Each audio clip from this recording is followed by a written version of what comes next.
What's up, everybody, and welcome back to another video. And as I promised, we're gonna do two videos like this. A talking hat. Two videos from him. So let's get started. Let's start with the most painful fast food deaths ever. I got some snacks. Oh my. Make the night, Cajun. I don't care about ads! No! Your roommate just took up percussion. You need a job that gets you out of here. I need Indeed. Indeed you do. Raise the roof. It was just another Saturday night in Herriman, Utah, a quiet suburb 30 minutes outside Salt Lake City. At a local Domino's, orders were taken, pizzas were baked, and both customers and employees alike conversed with each other. Since I'm closing tonight, can I get the ox? No. Bro, please. No. Please. No! Stop asking me. Just shut up and make pizzas. My ox is so good, man. Just look. I got Lil Poomp, 6ix9ine, Diddy, and Bebopa. Huh? Wait, Bebopa? Diddy and hold on. I'm trying to pause it. ox is so good, man. Just look. I got Lil Poomp, 6ix9ine, Diddy, Last night. Oh, hell. and Bebopa. Who the Bebopa? Bedoa Budi. I also got Miles, man. Just please, dude. I want to be on ox. Shut up! Your taste sucks. That's why your girl left you. Just make the pizzas. However, amidst all the friendly banter, an SUV tangled in a 3-car accident would veer off its course and smash directly into the Domino's pizza. And as if the crash itself wasn't bad enough, it would also rupture a hidden gas line underneath the building. Within seconds, fire erupted. Bystanders watched in shock as flames consumed the vehicle. Inside, 2 people were trapped. That's when 2 courageous strangers risked their lives, pulling the driver and passenger out just minutes before the SUV was swallowed by the fire. As firefighters rushed in, trying to control the blaze, the building exploded. The blast tore apart the Domino's, sending debris flying into the night sky and causing significant damage to the businesses next door, a Jimmy John's and a Supercuts. Miraculously, nobody was injured and everybody survived. Even the firefighters standing near the restaurant when it exploded managed to walk away unharmed. The Domino's, however, was reduced to rubble. What had been a neighborhood pizza joint became the epicenter of one of Herriman's most destructive accidents. The Mayo incident. Hold up. Go back. How do you survive that? How do you survive that? Tell me how. Center of one of Herriman's most destructive accidents. The Mayo incident.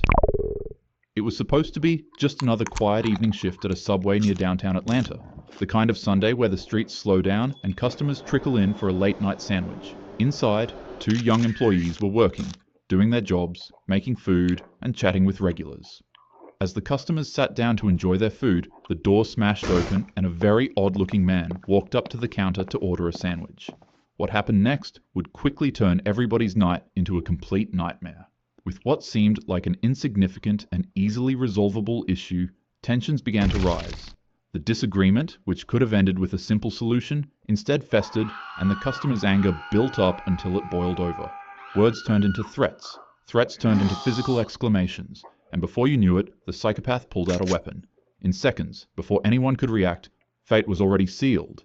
The 26-year-old woman immediately collapsed behind the counter, unfortunately unresponsive, and her 24-year-old co-worker was also terribly struck, but they somehow clung to life.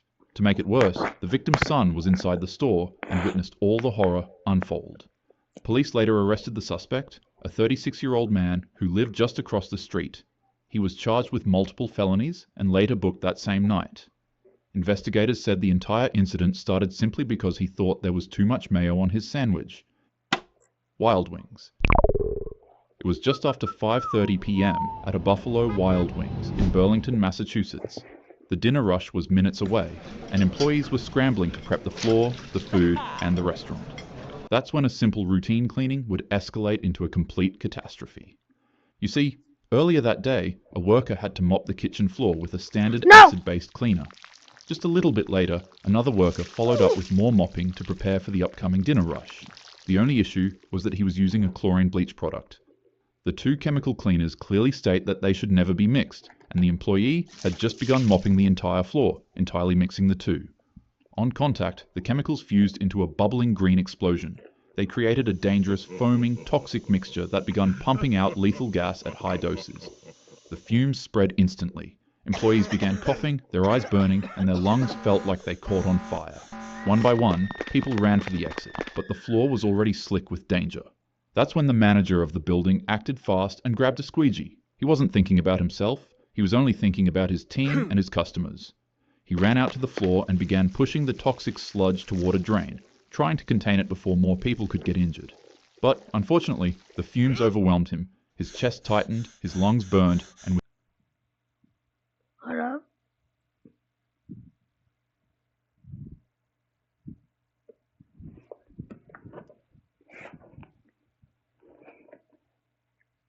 Where is it?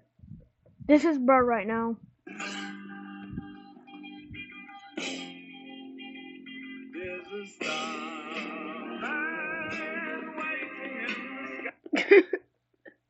I should not be joking about this.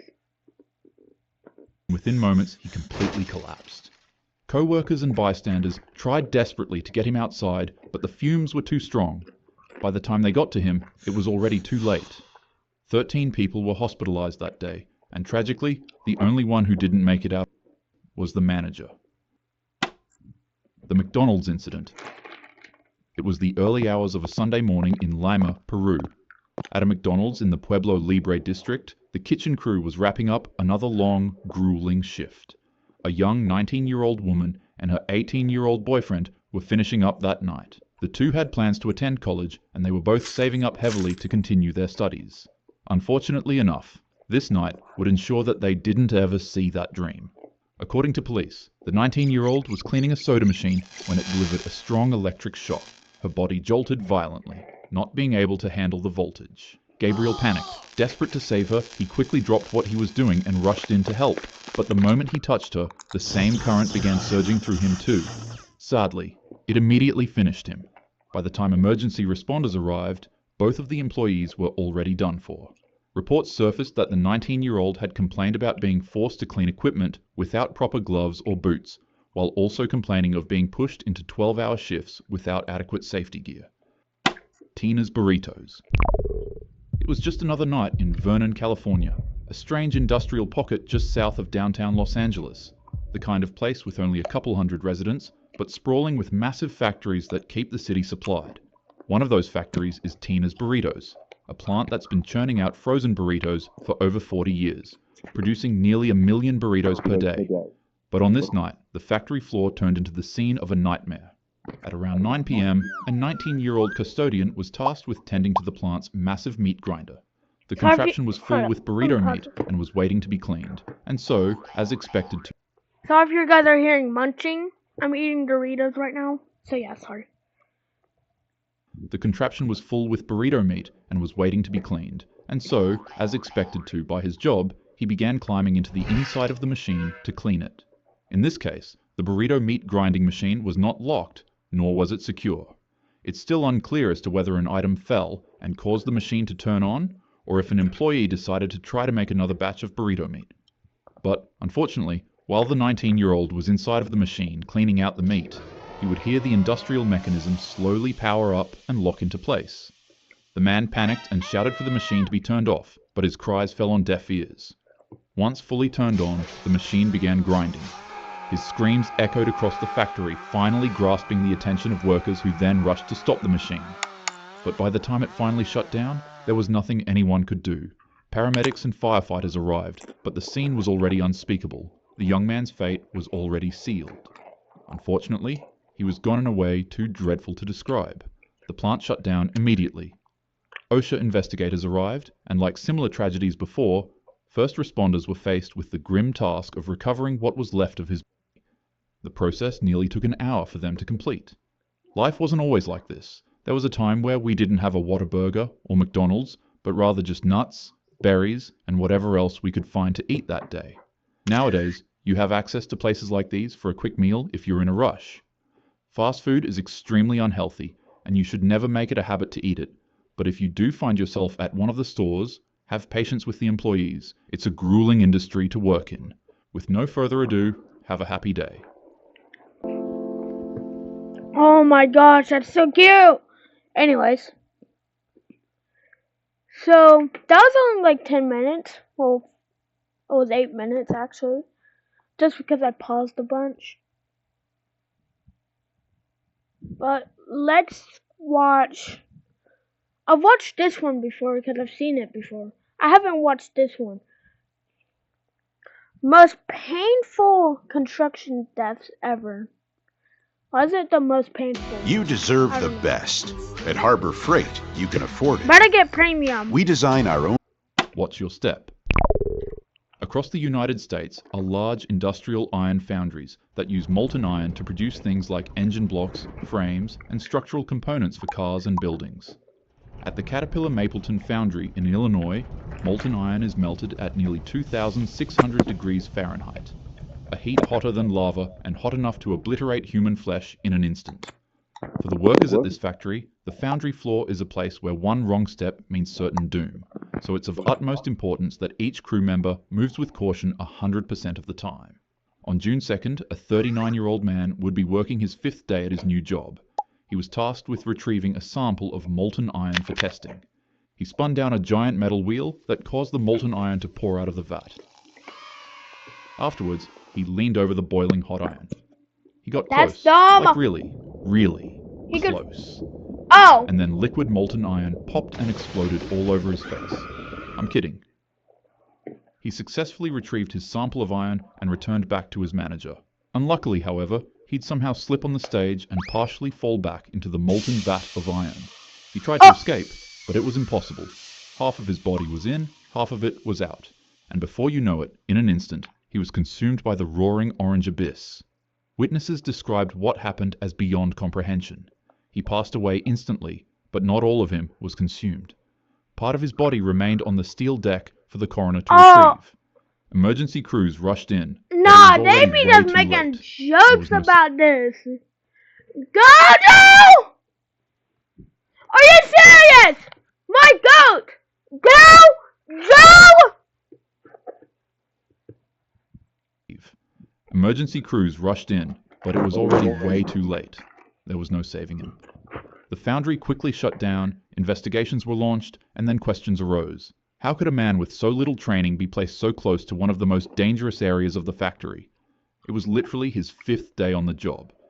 For his colleagues, it was not the first time they'd seen such horror. Just a year earlier, another worker had passed away at the same plant after a similar fall. And now, yet again, a worker's life had been cut short in the most violent way imaginable. In factories like these, safety isn't just a guideline, it's survival. When molten metal waits beneath your feet, there's no second chance. One misstep and you're gone in an instant. The cable incident. It was just after noon at the Whitworth sawmill in East Texas. The air was thick with the grind of machines, the smell of fresh-cut pine, and the heat of Let me men guess, working someone's hard to gonna keep get the mill crushed. alive. But inside, 4 men were locked in a struggle with a jammed wood chip machine. To free it, they turned to the heavy steel cable that wound its way around the gears. They pulled, adjusted, and worked the line, hoping to break the machine loose. And then, in an instant, disaster struck. After working the cable for what felt like forever, they had stretched it out to the point that it extended itself like a bow and tightened back on one of the men. Upon pulling the cable and stretching it back out again to free the man, it finally snapped. The stored energy released with the speed of a bullet and the force of a guillotine. It whipped across the work area with deadly precision, striking all 5 men at once. The impact was catastrophic. 4 of the 5 were decapitated instantly. The 5th man got lucky. He was thrown away to the side and the bones in his leg got shattered, but thankfully his life was spared. For the men who witnessed it, the scene was indescribable. One moment, their co-workers were fighting with some stupid jammed machine. The next second, the floor was silent and each of their bodies stood upright in their same positions with a crucial detail missing. The ground was littered with helmets, sawdust, and bodies. When EMTs arrived at the scene, they were obviously only able to save the man with the injured leg. The sleeve incident. In a cavernous factory in Russia, cameras were Someone's quietly gonna get watching a scene trapped. that would later horrify the world. On the floor stood a massive horizontal lathe. The machine was giant, and its steel cylinder was rotating with an unstoppable force. It was a machine built to carve through metal itself. A Russian man tasked with running the machinery froze upon seeing it. For a couple of moments, he would just squint deeply at the machine, closely inspecting it. His posture was casual, and then from casual, it grew curious. Although it's not entirely clear what it was, the man noticed something wrong with the machine, but after inspecting it, he went about his business. And then he came back because his curiosity got the best of him. Something was obviously wrong with the machine, so he went in for another look. It was then that he realized that he had been inspecting the wrong thing all along. His gaze shifted from the machine to the ceiling above it, and he was astonished with what he saw. He was right. There was a bit of a leak dripping down from the ceiling onto the machine. A sigh of relief came from the Ain't man that bad? as he became relieved that he had figured out the issue. As he began leaving to retrieve items to fix the leak, he'd quickly realize another, more concerning issue. His sleeve was stuck. And just like that, in a heartbeat, everything changed. The man was yanked into the spinning machine. His body slammed between the cylinder and the base, whipping around with such force that he looked like a rag doll in the grip of a hurricane. The lathe Alright. spun faster and faster. First his shoes would fly off, then pieces of his flesh, then chunks, then limbs. And before you knew it, it turned into a mist. The camera captured it all. There was no time for rescue or hope of survival. Moments later, another worker in full protective gear entered from the side. He froze at the sight he saw. Red trails, shredded remains, and a stained room. He lifted his hands in complete frustration, then dropped them in despair. The unfiltered camera footage spread across the internet, shocking millions before being digitally wiped away. Safety experts pointed out the obvious in this case. Don't wear loose clothing around machines like these, and always keep a safe distance between them. The roller incident. It was just after noon at a factory in the Saint Laurent borough of Montreal. The facility specialized in recycling plastic. Massive machines churned endlessly, crushing and shaping materials with unstoppable force. For workers, the rhythm of the rollers was just another part of the day. Clock in, crush and churn, go to sleep, repeat. Except for this day. On August 8th, 2016, at around 12:15 p.m., a 56-year-old employee noticed a piece of plastic jammed in the roller machine. Determined to keep the line and the rhythm of his job moving, he climbed up a ladder and reached in to pull it free.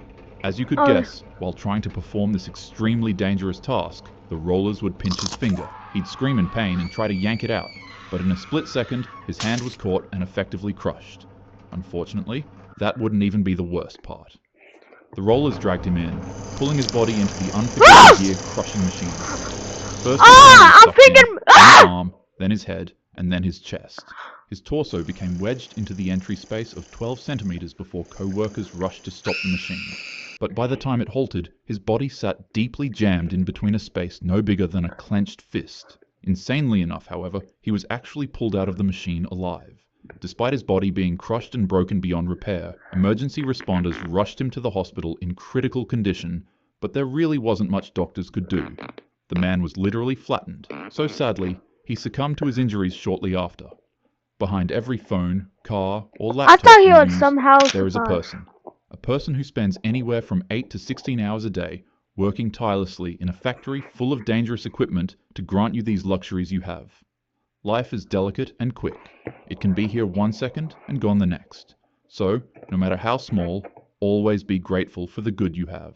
Don't take any of it for granted. Tell your parents, siblings, and friends you love them. And as usual, have a happy day. Oh, that just made me feel better. So, in this video, wow, that was crazy. So, RIP to all the people who died. And love y'all. Bye bye. And remember, God loves you. Bye and have a good day.